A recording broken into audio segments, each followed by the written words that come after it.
À 74 ans, Guy Madison, l'idole des cowboys robustes des aventures de Wild Bill Hickok, a fait une révélation qui a bouleversé l'histoire soigneusement polie d'Hollywood. Une nuit inoubliable. 4 acteurs masculins et une expérience qu'il a décrite comme étant tout sauf glamour. Pourtant, sous ce titre digne d'un tabloïd se cache quelque chose de bien plus profond. Une histoire d'amour caché, de force tranquille et de survie dans une industrie qui punissait la différence et exigeait le silence.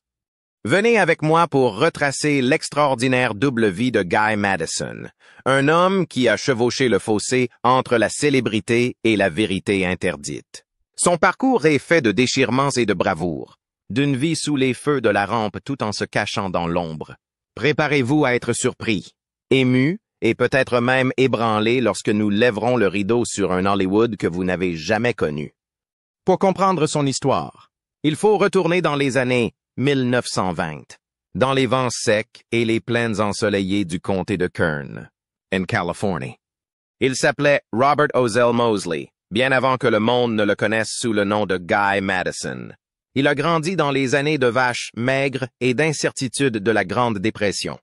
Sa famille était loin d'être riche, ancrée dans les humbles rythmes de la vie d'une petite ville. Enfant, Robert trouve la liberté dans la nature. Il monte à cheval dans les grands champs, s'occupe des tâches ménagères dans la ferme familiale et rêve de quelque chose de plus que ce que l'horizon peut offrir. Cette époque lui a enseigné la valeur du travail, de la patience et de l'esprit communautaire. Il s'asseyait sous le porche et écoutait son père raconter des histoires sur les débuts de la colonisation de la terre. Et ces récits ont fait naître en lui l'amour de la terre et de la liberté. Ces qualités, bien que simples, l'ont accompagné toute sa vie et ont fait partie de son charme magnétique à l'écran. Il n'a jamais rêvé des paillettes d'Hollywood. Au lieu de cela, il a étudié l'élevage à l'université de Bakersfield, prévoyant de devenir fermier et de mener une vie tranquille au milieu de vastes champs, où il pouvait entendre le vent bruisser dans les blés. Mais le destin, comme nous le savons, a toujours d'autres plans. Lorsque la Seconde Guerre mondiale a éclaté, Madison a rejoint l'US Navy, où il sert comme opérateur radio dans le Pacifique. Ses années passées dans l'armée ont fait de lui un homme discipliné, patriote et humble. Il a appris à travailler sous pression, à rester calme dans les situations dangereuses et à chérir la valeur de la vie. Dans le Pacifique, il a été témoin de batailles, de pertes et de moments où la camaraderie était la seule chose qui lui permettait de tenir le coup. Ses expériences, bien que dures, l'ont défini et lui ont donné une authenticité que le public a ressentie plus tard dans ses rôles. Lorsqu'il jouait des soldats ou des cowboys, il y avait quelque chose de plus que de la comédie. C'était l'âme d'un homme qui avait vécu de véritables épreuves, qui avait vu la fragilité de la vie. En 1944, lors d'un bref séjour à Hollywood, la vie de Madison change à jamais. Il est découvert par Henry Wilson, un célèbre agent artistique qui ne se contente pas de dénicher des stars, mais qui est également connu pour les relations romantiques qu'il entretient avec ses clients masculins. Wilson, avec son œil aiguisé et ses grandes ambitions, a vu en Madison une beauté robuste et masculine. Un visage qui évoquait le garçon américain sain. Il savait que ce type pouvait devenir une star. Wilson n'était pas seulement un agent, il était aussi un créateur d'icônes. Et il a vu en Madison le potentiel pour devenir un emblème de l'époque. En un instant, Madison décroche un petit rôle dans le film romantique Since You Went Away, une production de David O. Selznick. Ce rôle, qui n'est pourtant que celui d'un simple soldat, captive le public. Les lettres de fans affluent comme une pluie de jeunes filles rêveuses et de mères touchées par l'image d'un homme américain idéal. Hollywood se rend compte qu'il a trouvé une perle rare, Selznick. L'un des plus grands producteurs de l'époque signe Madison, faisant de lui une icône américaine. Mais attendez, faisons une pause. Madison avait quelque chose de particulier. Il n'était pas un acteur formé. Les premiers critiques n'ont pas hésité à souligner ses talents bruts et non polis. On disait qu'il manquait d'expérience, qu'il n'avait pas la finesse exigée par Hollywood. Certains articles l'ont même qualifié de belle gueule sans grand talent.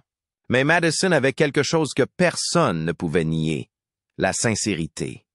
À l'écran, il apportait de la chaleur, un charisme naturel qui donnait au spectateur l'impression de voir un ami, un voisin.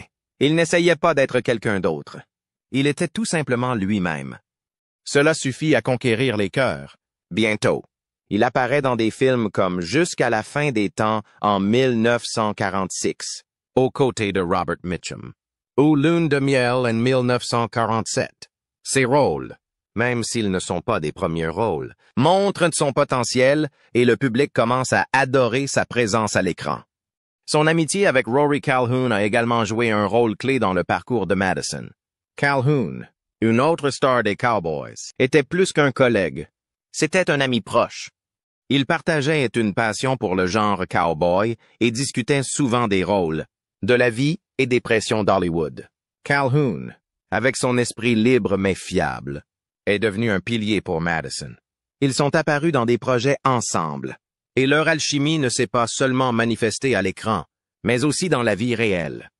Calhoun encourageait souvent Madison à rester fidèle à lui-même, en particulier lorsqu'il était confronté à des critiques sévères de la part des critiques. Cette amitié, dans un Hollywood impitoyable, était rare et précieuse. La carrière de Madison atteint son apogée en 1951, avec son rôle de Wild Bill Hickok dans la série The Adventures of Wild Bill Hickok. Cette émission, diffusée à la fois à la télévision et à la radio, a été un phénomène culturel. Madison, dans sa tenue de cowboy, chevauchant aux côtés de son acolyte Jingles, joué par Andy Devine, est devenu une idole pour des millions de personnes. Les enfants rêvaient de lui ressembler. Les adultes le respectaient et son image était omniprésente. Des boîtes de céréales aux bandes dessinées en passant par les événements de rodéo. La série a duré jusqu'en 1958, faisant de Madison une icône de l'âge d'or des westerns. Le rôle de Wild Bill Hickok n'était pas seulement un rôle, il incarnait les valeurs chères à l'Amérique de l'époque, l'intégrité, le courage et l'humilité. Chaque épisode était une histoire de justice, d'amitié et de loyauté. Et Madison transmettait ses valeurs au public sans effort. Mais Hollywood n'est pas que lumière. Derrière l'apparence masculine et robuste de Madison se cachait une vie émotionnelle complexe, dissimulée par les règles strictes de l'industrie. En 1949, au sommet de sa gloire, Madison a épousé Gail Russell, une actrice belle mais profondément troublée. Russell, connue pour ses rôles dans The Uninvited, An Angel at the Badman, luttait contre l'anxiété et l'alcoolisme. Madison, avec son cœur sincère, a essayé de la soutenir, passant des heures à l'écouter, l'emmenant en promenade pour atténuer ses pressions. Mais Hollywood ne pardonne pas.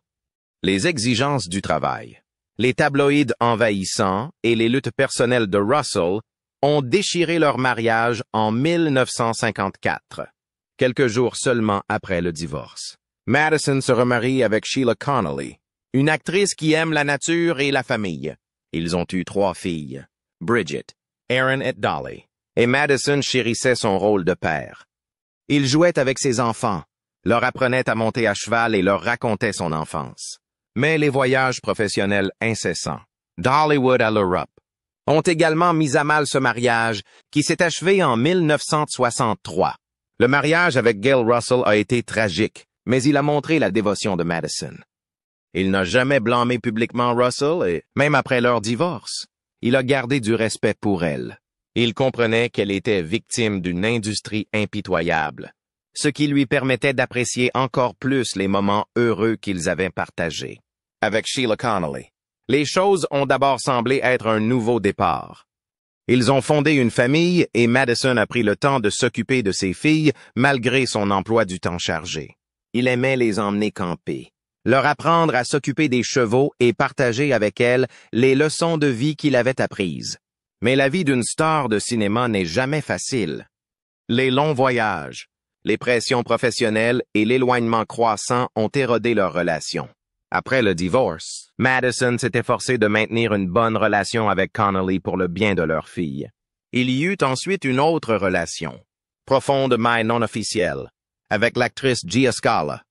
Scala, une beauté d'origine italienne et irlandaise, a connu des difficultés psychologiques similaires à celles de Russell. Bien qu'ils ne se soient jamais mariés, Ils étaient profondément liés. Ils se promenaient ensemble, parlaient de leurs rêves et de leurs peurs, et trouvaient du réconfort dans la présence de l'autre. Lorsque Scala est décédée en 1972, elle a laissé une partie de ses biens à Madison, ce qui témoigne du lien profond qui les unissait.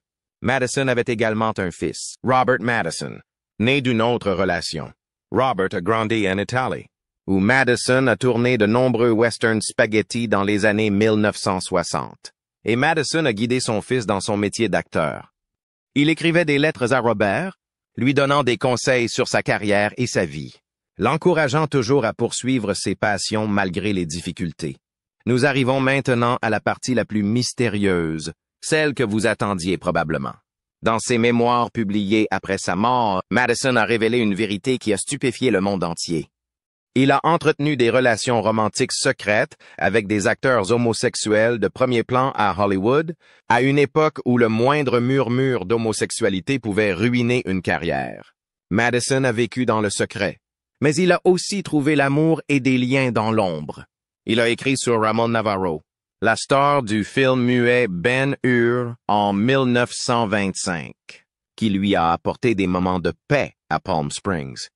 Ils se rencontraient dans des coins tranquilles de West Hollywood ou s'échappaient dans des retraites privées pour être eux-mêmes, où ils pouvaient rire, partager leurs rêves et oublier le monde extérieur. Il a parlé de Tyrone Power, une star bisexuelle en conflit, qu'il a rencontrée dans de rares moments où tous deux tombaient le masque. Il a évoqué Anthony Perkins, la star psychopathe, avec qui il a partagé une relation brève mais intense, rempli d'émotions et d'anxiété. Et puis il y avait Rock Hudson, que Madison décrivait avec autant de joie que de douleur, alors qu'il partageait des moments précieux à Big Bear ou lors de dîners secrets, parlant de choses que le monde ne pourrait jamais connaître. Mais ce n'est pas tout. Selon le livre Howard Hughes, Hell's Angel de Darwin Porter, Madison a également eu une relation avec le milliardaire Howard Hughes, un homme puissant, énigmatique et influent. Hughes fournit à Madison des vêtements, un logement et lui fait même traverser les États-Unis en avion. Un avion privé. Cette relation, bien que soigneusement dissimulée, a montré que Madison n'était pas seulement une star, mais un homme qui naviguait dans des relations complexes, risquées, my significatives. Hughes, avec sa nature excentrique et contrôlante, a peut-être offert à Madison des opportunités dont il n'aurait jamais rêvé. Mais il l'a aussi placé dans des situations de haute pression. Madison devait trouver un équilibre entre le glamour que lui offrait Hughes et sa propre liberté. Pourtant, il n'a jamais parlé publiquement de cette relation de son vivant. Et ce n'est que lors de la publication de ses mémoires que le monde en a pris connaissance. Madison n'a pas partagé ses histoires pour choquer. Dans ses mémoires, il écrit avec respect et compassion pour les hommes qu'il a aimés. Nous ne sortions pas ensemble comme on le fait aujourd'hui, dit-il. Tout était secret, codé, prudent. Mais c'était réel. Nous avons ri.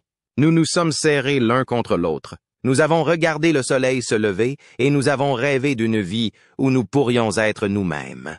Ces mots, mes amis, ne sont pas seulement une confession. Ils sont un hommage à ceux qui ont vécu et aimé à une époque où leur amour était considéré comme un péché. Par ses écrits, Madison n'a pas seulement raconté sa propre histoire, mais aussi celle d'une génération d'hommes qui vivaient dans le secret, tout en trouvant le bonheur. Même si ce n'était que dans des moments éphémères, il a écrit des lettres secrètes, des regards furtifs sur le plateau et des poignées de main sous la table. Des moments petits, mais significatifs qui l'ont aidé à supporter des années difficiles. Avec le déclin du genre western, Madison s'est installé en Europe, jouant dans des westerns spaghetti et des films de guerre en Italie. Bien que ces films soient souvent dotés de faibles budgets, il a travaillé avec professionnalisme et dévouement. Il s'est adapté à un nouvel environnement, où la langue, la culture et la réalisation des films étaient différentes. En Italie, il a trouvé une liberté que Hollywood ne lui avait jamais offerte. Il aimait passer des soirées à table avec ses collègues, savourer des repas italiens traditionnels et parler de la vie. Il a également entretenu son amitié avec Rory Calhoun, un compagnon fiable. Calhoun, avec son optimisme et sa force, envoyait souvent des lettres à Madison, partageant des histoires drôles et l'encourageant dans les jours difficiles. Ses lettres, bien que simples, étaient d'un grand réconfort pour Madison, lui rappelant qu'il n'était jamais seul. Son séjour en Italie l'a également rapproché de son fils, Robert. Madison emmenait souvent Robert sur les plateaux de tournage, lui apprenant à travailler avec les réalisateurs, à exprimer ses émotions devant la caméra et à faire preuve de résilience dans un secteur difficile. Robert, qui voue une grande admiration à son père, a beaucoup appris de Madison et est devenu plus tard acteur en Italie, perpétuant ainsi l'héritage de son père. Ce lien père-fils, bien que parfois mis à mal par la distance, était une partie vitale de la vie de Madison. Il était fier de Robert et les moments passés ensemble, que ce soit sur les plateaux de tournage ou lors de parties de pêche, étaient des souvenirs qu'il chérissait profondément. À la fin des années 1970, Madison prend sa retraite et choisit de mener une vie tranquille à Morongo Valley, en Californie, dans un vaste ranch. Il s'adonne à la nature, monter à cheval et jardine, des passe-temps qui font écho à l'époque où il tournait des films de cowboys. Son ranch n'était pas seulement une maison, mais un endroit où il se reconnectait à lui-même, où il réfléchissait à une vie faite de hauts et de bas. Il s'asseyait sous le porche, contemplait les montagnes et pensait aux années passées. Il écrivait des lettres à ses amis, racontant de vieilles histoires et partageant les leçons apprises à Hollywood. Bien que loin des projecteurs, Madison restait aimé de ses fans, en particulier lors des festivals de films classiques et des conventions western, où il apparaissait avec un sourire chaleureux et une grande humilité. En 1996, Madison a reçu le Golden Boot Award pour sa contribution au genre western, une reconnaissance appropriée de son héritage. Ce prix célébrait non seulement son talent, mais aussi son dévouement à un genre qui a façonné la culture américaine. Mais sa santé était chancelante. Il souffrait d'une maladie pulmonaire obstructive chronique, liée au tabagisme, qui rendait les mouvements et la respiration difficiles. Malgré tout, il est resté en contact avec ses amis, ses collègues et ses fans qui se souvenaient de ses heures de gloire. Il a reçu des lettres d'admirateurs qui lui racontaient comment ses rôles les avaient inspirés. Ces lettres l'ont beaucoup réconforté, lui rappelant que son héritage était toujours vivant. Il les lisait le soir à la lumière douce d'une lampe, souriant en se remémorant le temps passé sur le plateau. Le 6 février 1996, Guy Madison est décédé à Palm Springs, en Californie, à l'âge de 74 ans. Il repose au cimetière Forest Lawn de Cathedral City, aux côtés d'autres stars hollywoodiennes. Ses funérailles ont été simples mais sincères, en présence de sa famille et de ses amis. Don Burnett, un ami proche et ancien acteur, a prononcé l'éloge funèbre, faisant l'éloge de Madison comme un ami loyal, un acteur talentueux et un homme qui a vécu avec dignité. Burnett a partagé des souvenirs de Madison, de leur journée sur le plateau de tournage à des discussions tranquilles autour d'un café, où Madison offrait des réflexions profondes sur la vie et l'amour. Il a ajouté que Guy Madison n'était pas seulement une star, mais aussi un ami qui écoutait et aidait toujours. Qu'apprenons-nous donc de l'histoire de Guy Madison? Pour moi, il ne s'agit pas seulement de l'histoire d'une star hollywoodienne. C'est l'histoire d'un être humain. Avec toute sa complexité, sa vulnérabilité et son courage, Madison a vécu à une époque où il devait cacher une grande partie de lui-même. Pourtant, même dans ce secret, il a trouvé l'amour, la joie et un sens à sa vie. Ses mémoires, bien que publiées après sa mort, nous rappellent que la vérité, aussi longtemps qu'elle soit enfouie, finit toujours par trouver la lumière. Il n'a pas seulement raconté son histoire, mais aussi celle de milliers de personnes qui ont vécu dans le silence, mais qui ont trouvé le moyen d'aimer et d'être aimés. Je pense à vous, monde public, à ceux qui ont vécu dans les années 1940 et 1950. À une époque où la société était beaucoup plus dure. Certains d'entre vous ont peut-être été témoins, ou même ont vécu des pressions comme celle de Madison. Vous avez peut-être vu le monde changer, passant d'un monde de préjugés profonds à un monde plus ouvert, bien qu'encore imparfait. L'histoire de Madison nous rappelle que, quelle que soit l'époque, l'amour et le courage valent la peine d'être chéris. Il a vécu en accord avec son cœur même lorsque le monde ne voulait pas le permettre. C'est une leçon que nous pouvons retenir. En faisant des recherches sur Guy Madison, j'ai été ému par sa résilience. En tant que conteur, je cherchais des histoires qui touchent le cœur. Et c'est exactement ce qu'a fait Madison. Je l'imagine, Louis, un garçon du comté de Kern, faisant ses premiers pas à Hollywood sans savoir qu'il deviendrait une icône. J'imagine les longues nuits pendant lesquelles il a caché des parties de lui-même, tout en trouvant de la joie dans des moments secrets avec ceux qu'il aimait. Et je l'imagine, à la fin de sa vie, assis dans son ranch, regardant les montagnes et souriant, sachant qu'il a vécu une vie pleine, bien qu'imparfaite. L'histoire de Madison me fait également penser au vieil Hollywood, un endroit à la fois éblouissant et cruel. C'est là que l'on faisait des rêves, mais aussi que beaucoup payaient le prix fort pour préserver leur image. Malgré tous ces défis, Madison a choisi de vivre avec sincérité. Lorsqu'il a laissé ses mémoires, il a choisi de dire la vérité. Non pas pour susciter la controverse, mais pour honorer ceux qui ont vécu et aimé comme lui.